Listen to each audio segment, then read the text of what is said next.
नमस्कार दोस्तों, मेरा नाम है विमल सिंह। बालाजी स्टडी अड्डा में आपका स्वागत है। संविधान पर आधारित अलग अलग टॉपिक वाइज हम आपको प्रश्नों की प्रैक्टिस करा रहे हैं। तो इससे पहले हमने संविधान सभा पर आधारित प्रश्न देखे थे, उसका दो पार्ट में देखे थे। पिछला सेकंड पार्ट साइड में आई बटन में वीडियो आपको मिल जाएगा। आज हमारा यहाँ से नया टॉपिक स्टार्ट हो रहा है, वो है संविधान की प्रस्तावना। इस पर आधारित टोटल जो प्रश्न है वो है 57, जिसमें से 30 प्रश्न हम पहले पार्ट में देखेंगे और बाकी बचे 27 प्रश्न हम दूसरे पार्ट में देखेंगे। तो आज हमारा पहला पार्ट होगा जिसके अंतर्गत 30 प्रश्न हम देखेंगे और टॉपिक हमारा है संविधान की प्रस्तावना। तो जो भी प्रश्न होंगे वो इसी टॉपिक पर बेस्ड ही होंगे। तो चलिए स्टार्ट करते हैं प्रश्न नंबर 1 से। और ये प्रश्न आपके सभी एग्जाम के लिए इंपॉर्टेंट है। किसी भी एग्जाम की तैयारी कर रहे हो, चाहे यूपी टेट, सुपर टेट, सभी में आपका संविधान पोर्शन तो आता ही है। पहला प्रश्न है आपका कि भारतीय संविधान के किस भाग को उसकी आत्मा की आख्या जो है वो प्रदान की गई है। प्रस्तावना को, मौलिक अधिकार को, राज्य के नीति निर्देशक तत्व को, या फिर संविधान के सभी अनुच्छेद को। बताइए इनमें से कौन सा सही होगा। यही प्रश्न आपसे पिछले वाले वीडियो में मैंने पूछा भी था, कहा था नेक्स्ट वाले वीडियो में हम इसका आंसर जो है वो देंगे। आंसर की बात करते हैं तो आप क्या कहेंगे कि आत्मा की जो आख्या है या संज्ञा प्रदान की गई है वो प्रस्तावना को प्रदान की गई है। भारतीय संविधान के किस भाग को? प्रस्तावना को। ए वाला आपका ऑप्शन बिल्कुल सही हो जाएगा। दूसरा प्रश्न कह रहा है कि संविधान निर्माताओं ने किस पर विशेष ध्यान जो है वो दिया था? प्रस्तावना पर, मूल कर्तव्य पर, मौलिक अधिकार पर, या फिर नीति निर्देशक तत्व पर। बताइए इनमें से कौन सा जो है वो सही होगा। जो संविधान निर्माता है ना, उन्होंने किस पर विशेष ध्यान दिया था? चार ऑप्शन दे रखे हैं, प्रस्तावना पर, मूल कर्तव्य पर, मौलिक अधिकार पर, या नीति निर्देशक तत्व पर। बताना आपको यह है कि जो संविधान निर्माता थे उन्होंने किस पर इनमें से विशेष ध्यान जो है वो दिया था। आंसर की बात करते हैं तो यहाँ पर भी आपका प्रस्तावना ही बिल्कुल सही हो जाएगा। प्रस्तावना पर विशेष ध्यान जो है वो दिया गया था। अब टॉपिक ही हमारा है संविधान की प्रस्तावना, तो इसी पर बेस्ड सभी प्रश्न आपको देखने को मिल रहा है। तीसरा प्रश्न कह रहा है कि भारत में जनप्रिय संप्रभुता है क्योंकि भारत के संविधान की जो प्रस्तावना है वो होती है इन शब्दों से। बताइए जो प्रस्तावना है ना वो किन शब्दों से स्टार्ट जो है वो होती है? लोकतंत्रवादी भारत, लोक गणराज्य, लोक प्रभुसत्ता, या फिर हम भारत के लोग। बहुत ही आसान सा प्रश्न है। उत्तर की बात करते हैं तो आपका डी वाला ऑप्शन हम भारत के लोग जो है वो सही हो जाएगा। आपका जो संविधान की प्रस्तावना है वो यहीं से जो है वो स्टार्ट होती है, हम भारत के लोग। अगला प्रश्न देखते हैं चौथा कि भारत को गणतंत्र क्यों कहा जाता है? चार ऑप्शन है। पहला कह रहा है इसकी जो विधानमंडल है उनकी अधिकतम संख्या जनता द्वारा प्रत्यक्ष चुनी जाती है, इसलिए कहा जाता है गणतंत्र। या फिर ये राज्यों का एक संघ है, इसलिए कहा जाता है। या फिर भारतीय नागरिक मूलभूत अधिकारों का उपयोग करती हैं। और चौथा, ये राज्य का प्रमुख निर्धारित अवधि के लिए निर्वाचित जो है वो होता है। तो आंसर की बात करते हैं इन चारों ऑप्शन में से, तो आप कहेंगे डी वाला ऑप्शन सही होगा। यहाँ राज्य का प्रमुख निर्धारित अवधि के लिए निर्वाचित जो है वो होता है। भारत को गणतंत्र इसलिए जो है वो कहा जाता है। अगला प्रश्न है पांचवा कि भारत है एक धर्मनिरपेक्ष राष्ट्र, हिंदू राष्ट्र, हिंदू मुस्लिम राष्ट्र, या फिर इनमें से कोई नहीं। बताइए इनमें से कौन सा जो है वो सही होगा। आंसर की बात करते हैं इन चारों ऑप्शन में से, तो आपका भारत जो है वो एक धर्म निरपेक्ष राष्ट्र है। ए वाला आपका ऑप्शन जो है वो बिल्कुल सही होगा। तो भारत जो है वो एक धर्म निरपेक्ष राष्ट्र के अंतर्गत आता है। छठा प्रश्न ये कह रहा है कि धर्म निरपेक्षता का अर्थ क्या होता है? ऊपर अभी धर्म निरपेक्ष राष्ट्र हमने पढ़ा। बताइए इनमें से कौन सा जो है वो सही होगा। धर्म निरपेक्षता का अर्थ जो है वो क्या होता है? आंसर की बात करते हैं तो धर्म के खिलाफ तो बिल्कुल नहीं होगा, एक ही धर्म को स्वीकार बिल्कुल नहीं होगा। सी ऑप्शन बिल्कुल सही है, राज्य सरकार द्वारा किसी धर्म को स्वीकार नहीं करना, ये वाला ऑप्शन जो है वो सही होगा। क्योंकि धर्म की तो सभी को स्वतंत्रता होती है, कोई भी जो है वो कुछ अपना सकता है। सातवां प्रश्न है कि भारत एक धर्मनिरपेक्ष राज्य है, इसका मतलब है कि भारत जो है वो राज्य इन चारों में बताना है कौन सा सही होगा। ऊपर वाले प्रश्न को हमने अभी देखा, उसी पर बेस्ड है। तो आप क्या कहेंगे? आसान सा प्रश्न है कि भारत किसी भी एक निश्चित धर्म का समर्थन नहीं करता। यही चीज तो मैंने बताई आपको कि धर्मनिरपेक्ष राज्य है, इसका मतलब है किसी एक निश्चित धर्म का समर्थन जो है वो नहीं करता। अगला देखते हैं 8वां प्रश्न कि गणतंत्र जो है वो होता है केवल एक लोकतांत्रिक राज्य, अध्यक्षीय पद्धति शासन वाला राज्य, संसदीय पद्धति शासन वाला राज्य, या फिर राज्य जहां पर अध्यक्ष वंशानुगत रूप से ना हो। कौन सा चारों ऑप्शन में सही होगा? आपका यही डी वाला ऑप्शन सही होगा। गणतंत्र एक्चुअल में होता यही है कि ऐसा नहीं कि राजा का बेटा राजा बनता जा रहा है राजा, तो इस टाइप की व्यवस्था नहीं होती है। तो वही लिखा है कि जहां पर अध्यक्ष वंशानुगत रूप से ना हो, तो यही आपका गणतंत्र जो है वो होता है। 9वां प्रश्न कह रहा है निम्नलिखित में से वे दो शब्द कौन से हैं जिनका समावेशन 42वें संशोधन द्वारा संविधान की उद्देशिका में किया गया था? बताइए कौन से जो है वो थे। ये पूछा बहुत जाता है, महत्वपूर्ण प्रश्न है। बताइए कौन सा जो है इनमें सही होगा। 42वें संशोधन द्वारा ये भी पूछ लिया था कि किस संविधान संशोधन द्वारा जो है वो जो शब्द है वो जोड़े गए। कौन से वे दो शब्द थे? आंसर की बात करते हैं ऑप्शन एबीसीडी में, तो सी वाला आपका ऑप्शन सही होगा। समाजवादी और धर्मनिरपेक्ष, ये दोनों शब्द जो थे वो जोड़े गए थे। उनका समावेशन जो है वो किया गया था 42वें संशोधन के द्वारा। और किसमें किया था समावेशन? संविधान की उद्देशिका में। 10वां प्रश्न है भारतीय संविधान की प्रस्तावना में भारत को किस रूप में घोषित किया गया है? बताइए इन चारों ऑप्शन में कौन सा सही होगा। भारत को किस रूप में घोषित किया गया है? आंसर की बात करते हैं तो आपका एक प्रभुत्व संपन्न, समाजवादी, धर्मनिरपेक्ष, प्रजातांत्रिक, गणराज्य, इस रूप में जो है वो संबोधित जो है वो किया गया है। अगला है प्रश्न कि भारत एक गणतंत्र है, इसका क्या अर्थ है? तो गणतंत्र वाला भी ऊपर प्रश्न आया भी था। बताइए इन चार ऑप्शन में कौन सा जो है वो सही होगा।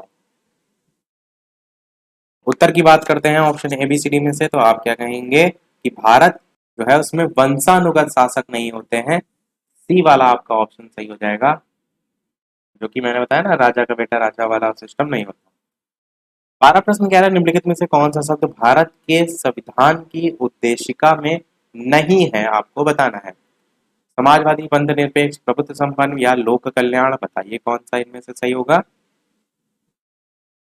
आंसर की बात करते हैं इन चारों ऑप्शन में से, तो आपका लोक कल्याण जो है वो बिल्कुल सही हो जाएगा। भारत के संविधान की उद्देशिका में नहीं है, लोक कल्याण जो है वो नहीं। 13 नंबर प्रश्न कह रहा है कि कल्याणकारी राज्य का उद्देश्य जो है वो है। बताइए अधिकतम संख्या का अधिकतम कल्याण सुनिश्चित करना, कमजोर जो वर्ग हैं उनके कल्याण का प्रबंध करना, सभी नागरिक को स्वास्थ्य सुविधाएं प्रदान करना, या इनमें से कोई नहीं। ऑप्शन एबीसीडी में से कौन सा सही होगा। आंसर की बात करते हैं तो आप कहेंगे कि कमजोर वर्ग जो है उनके कल्याण का प्रबंध करना जो है वो कल्याणकारी राज्य का उद्देश्य होता है। उन्हीं को ऊपर उठाना, उन्हीं का प्रबंध करना, यही आपका हो जाए। 14 प्रश्न कह रहा है कि भारत को एक गणराज्य मुख्य रूप से माना जाता है, इसका क्या रीजन है? क्योंकि राज्याध्यक्ष का चुनाव होता है, या फिर 15 अगस्त 1947 को स्वतंत्रता मिली थी, या फिर उसका अपना लिखित संविधान है, या फिर उसकी सरकार संसदीय प्रणाली के अनुसार है। आंसर की बात करते हैं चारों ऑप्शन में, तो पहला ऑप्शन कि राज्याध्यक्ष का चुनाव जो है वो होता है, इसलिए भारत को एक गणराज्य मुख्य रूप से माना जाता है। अगला प्रश्न है आपका 15 नंबर की भारतीय संविधान की प्रस्तावना के सिलसिले में निम्नलिखित में से कौन सा क्रम जो है वो सही है? तो यहाँ पर अलग अलग करके पॉइंट दे रखे हैं, आपको सही क्रम जो है इनमें से छांटना है। बताइए ऑप्शन एबीसीडी में से कौन सा जो है वो सही होगा। साथ ही साथ वीडियो पसंद आए तो वीडियो को लाइक भी करते रहेगा सभी लोग, ताकि इस प्रकार अच्छे अच्छे प्रश्न हम आपको प्रैक्टिस जो है वो कराते रहें। तो बताइए इन चार ऑप्शन में से कौन सा सही क्रम जो है वो होगा। आंसर की बात करते हैं तो सार्वभौम सत्ता संपन्न सबसे पहले आएगा, जो कि नीचे के तीन ऑप्शन में है। उसके बाद आएगा समाजवादी, फिर धर्मनिरपेक्ष, फिर जनवादी गणतंत्र। तो संविधान की जो प्रस्तावना है ना, उसमें क्रम पूछा गया था, तो डी वाला आपका ऑप्शन जो है वो सही हो जाएगा। अगला देखते हैं आपका प्रश्न 16 नंबर, संविधान की प्रस्तावना में प्रयुक्त शब्द जिसका नाम है सेक्युलर, उसका अर्थ जो है वो है, क्या अर्थ होगा? बताइए संविधान की प्रस्तावना में प्रयुक्त शब्द सेकुलर जो है उसका अर्थ जो है वो क्या होगा। आंसर की बात करते हैं इन चारों ऑप्शन में से कौन सा सही होगा, तो आपका पहला ही ऑप्शन क्या कि सभी जो नागरिक हैं उनको धर्म और उपासना की स्वतंत्रता, ये जो है इस शब्द का अर्थ जो है वो होता है। 17 नंबर प्रश्न कह रहा है कि शब्द धर्मनिरपेक्ष शब्द के संविधान की प्रस्तावना में जोड़ा गया था, इसके विषय में निम्नलिखित कथनों में से कौन सा जो है वो सही है। ये वर्ष 1976 में जोड़ा गया था, 44वें संविधान संशोधन द्वारा जोड़ा गया था, 42वें संविधान संशोधन द्वारा जोड़ा गया था, यह मूल प्रस्तावना में था। बताइए चार कथनों में कौन से सही है। तो ऑप्शन एबीसीडी में से उत्तर की बात करते हैं तो आपका पहला कि वर्ष 1976 में जोड़ा गया था बिल्कुल सही है, और साथ ही साथ 42वें संविधान संशोधन के तहत जोड़ा गया था, ये दोनों सही हैं। तो आपका पहला और तीसरा वाला यानी कि बी वाला ऑप्शन जो है यहाँ पर सही हो जाएगा। और वैसे भी अगर आपको ये भी पता है कि 42वें संविधान संशोधन में जोड़ा गया था तो उससे सन भी आपको मालूम है कि वो 1976 में ही हुआ था, तो एक दूसरे से वैसे भी ऐड है। 18 प्रश्न कह रहा है कि भारतीय संविधान की प्रस्तावना में लिखित हम भारत के लोग, we the people of India से अर्थ क्या निकलता है। बताइए इन चार ऑप्शन में कौन सा सही होगा। हम भारत के लोग जो है उससे क्या अर्थ निकलता है। आंसर की बात करते हैं इन चार ऑप्शन में से तो आपका बी वाला ऑप्शन, संविधान का निर्माण भारत की जनता द्वारा हुआ है, इसीलिए कहा जाता है हम भारत के लोग, प्रस्तावना में ऐसा लिखित है। 19 नंबर प्रश्न में समाजवाद का अर्थ क्या होता है। सामाजिक नियंत्रण, राष्ट्रीयकरण, सामाजिक न्याय या फिर सामाजिक स्पर्धा। आंसर की बात करते हैं चारों ऑप्शन में से तो आपका सामाजिक न्याय जो है वो सी वाला ऑप्शन सही होगा। समाजवाद का अर्थ सामाजिक न्याय जो है वो होता है। 20 प्रश्न है आपका 42वें संविधान संशोधन से संबंधित, इसके द्वारा प्रस्तावना में निम्नलिखित में से कौन सा शब्द जो है वो जोड़ा गया है। लोकतांत्रिक, न्याय, समाजवाद, राजनीतिक। बताइए, ये भी आपका प्रश्न बहुत रिपीट होता है। आंसर की बात करते हैं इन चारों ऑप्शन में तो आपका समाजवाद जो है वो सही हो जाएगा, जो कि शब्द 42वें संविधान संशोधन द्वारा प्रस्तावना में जो है वो जोड़ा गया।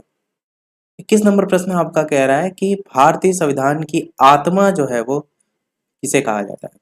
सबसे स्टार्टिंग में ही प्रश्न आया था, मैंने बताया था। आंसर की बात करते हैं तो आपका प्रस्तावना जो है वो सही हो जाएगा। 22 नंबर प्रश्न आपका है भारत में लौकिक सार्वभौमिकता है क्योंकि संविधान की प्रस्तावना प्रारंभ होती है। किससे प्रारंभ होती है। इस टाइप से भी प्रश्न अलग तरीके से पूछा गया था, पर यह भी प्रश्न मैंने आपको करा दिया, तो हम भारत के लोग शब्दों से प्रारंभ होती है।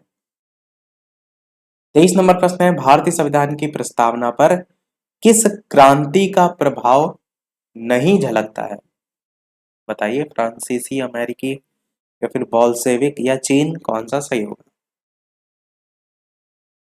उत्तर की बात करते हैं चारों ऑप्शन में से तो आपका चाइना की क्रांति, डी वाला ऑप्शन सही हो जाएगा, जो कि प्रस्तावना पर या चीन की क्रांति का जो प्रभाव है वो प्रस्तावना पर नहीं झलकता है। बाकी फ्रांसीसी अमेरिकी बोल्शेविक ये सभी जो है इसमें इंक्लूड होती है। 24 प्रश्न कह रहा है कि मूल भारतीय संविधान के अनुसार भारत एक है। बताइए इनमें से कौन सा ऑप्शन सही होगा। प्रभुत्व संपन्न तो सभी में है, चारों ही ऑप्शन में है तो वो तो होगा ही होगा। लोकतंत्रात्मक गणराज्य भी आपका होता है, पर और में देखिए तो इसमें भी लोकतंत्रात्मक गणराज्य यहाँ भी है, यहाँ भी है। धर्मनिरपेक्ष भी होता है, तो आपका प्रश्न में तो मूल करके पूछा गया तो ये वाले ऑप्शन सभी कट जाएंगे, ए वाला ऑप्शन सही होगा। प्रभुत्व संपन्न लोकतंत्रात्मक गणराज्य है, मूल भारतीय संविधान के अनुसार भारत एक, ए वाला ऑप्शन आपका सही होगा। अगला प्रश्न देखते हैं 25 नंबर की, संविधान के अंतर्गत भारतीय जो लोकतंत्र है उसके आदर्शों को हम कहाँ देख सकते हैं। भाग 1 में, प्रस्तावना में, भाग 3 में या फिर भाग 4 में। बताइए संविधान के अंतर्गत भारतीय लोकतंत्र के जो आदर्श हैं उनको हम किस भाग में या प्रस्तावना में जो है वो देख सकते हैं। आंसर की बात करते हैं तो प्रस्तावना यहाँ भी आपका सही हो जाएगा। प्रस्तावना ही पढ़ रहे हैं तो सब आंसर भी प्रस्तावना ही जा रहे हैं। संविधान के अंतर्गत भारतीय लोकतंत्र के आदर्शों को हम प्रस्तावना में जो है वो देख सकते हैं। 26 नंबर प्रश्न कह रहा है कि 42वां संविधान संशोधन अधिनियम 1976 द्वारा प्रस्तावना में किस शब्द को जो है वो नहीं जोड़ा गया है। बताइए, धर्मनिरपेक्ष को या फिर समाजवादी को या फिर गुटनिरपेक्ष को या फिर एकता और अखंडता को।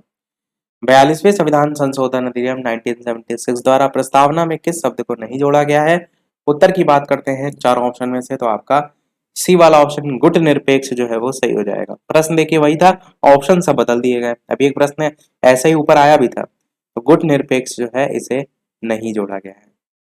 और इसीलिए एक प्रश्न भी ऊपर मूल करके आया था, क्योंकि मूल करके जो था ना उसमें पहले वो तो सब जुड़े नहीं थे, इसलिए वो वाले ऑप्शन कट गए थे। तो आपको ये भी पता होना चाहिए कि 42वें संविधान संशोधन 1976 द्वारा प्रस्तावना में कौन कौन से शब्द जोड़े गए थे। तो आप कह सकते हैं धर्मनिरपेक्ष या पंथ निरपेक्ष, समाजवाद या समाजवादी, और एकता और अखंडता, ये 3 शब्द जो है वो जोड़े गए हैं।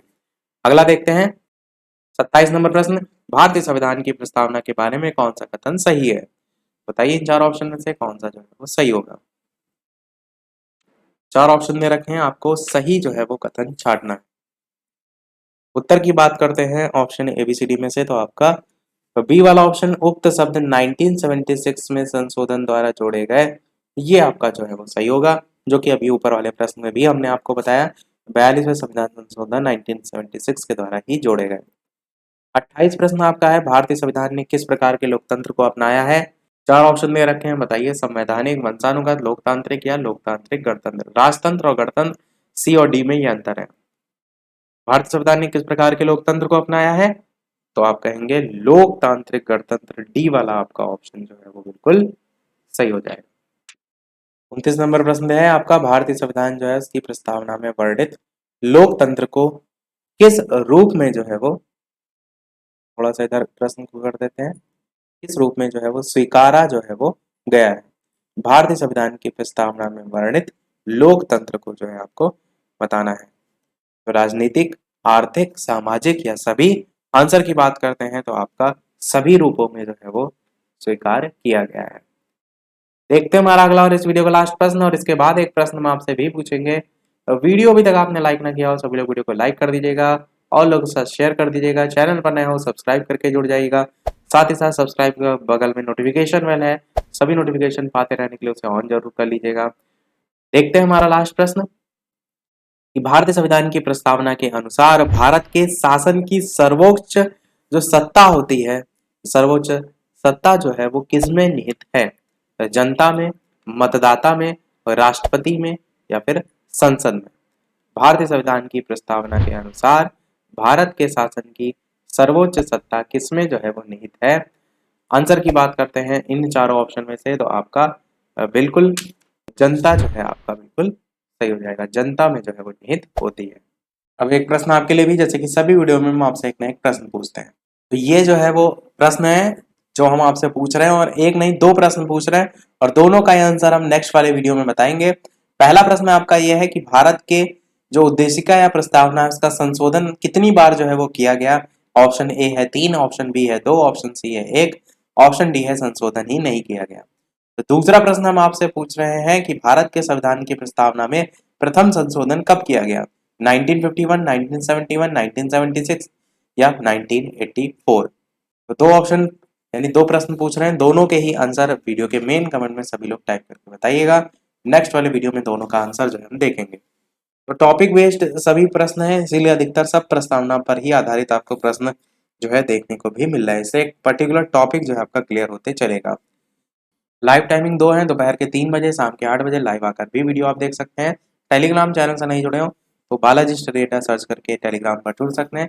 लिंक भी आपको डिस्क्रिप्शन में मिल जाएगी अबाउट सेक्शन में, उस पर क्लिक करके भी जुड़ सकते हैं। तो मिलते हैं चलिए फिर अगले वीडियो में कुछ नए प्रश्नों के साथ, तब तक के लिए नमस्कार। Thank you for watching.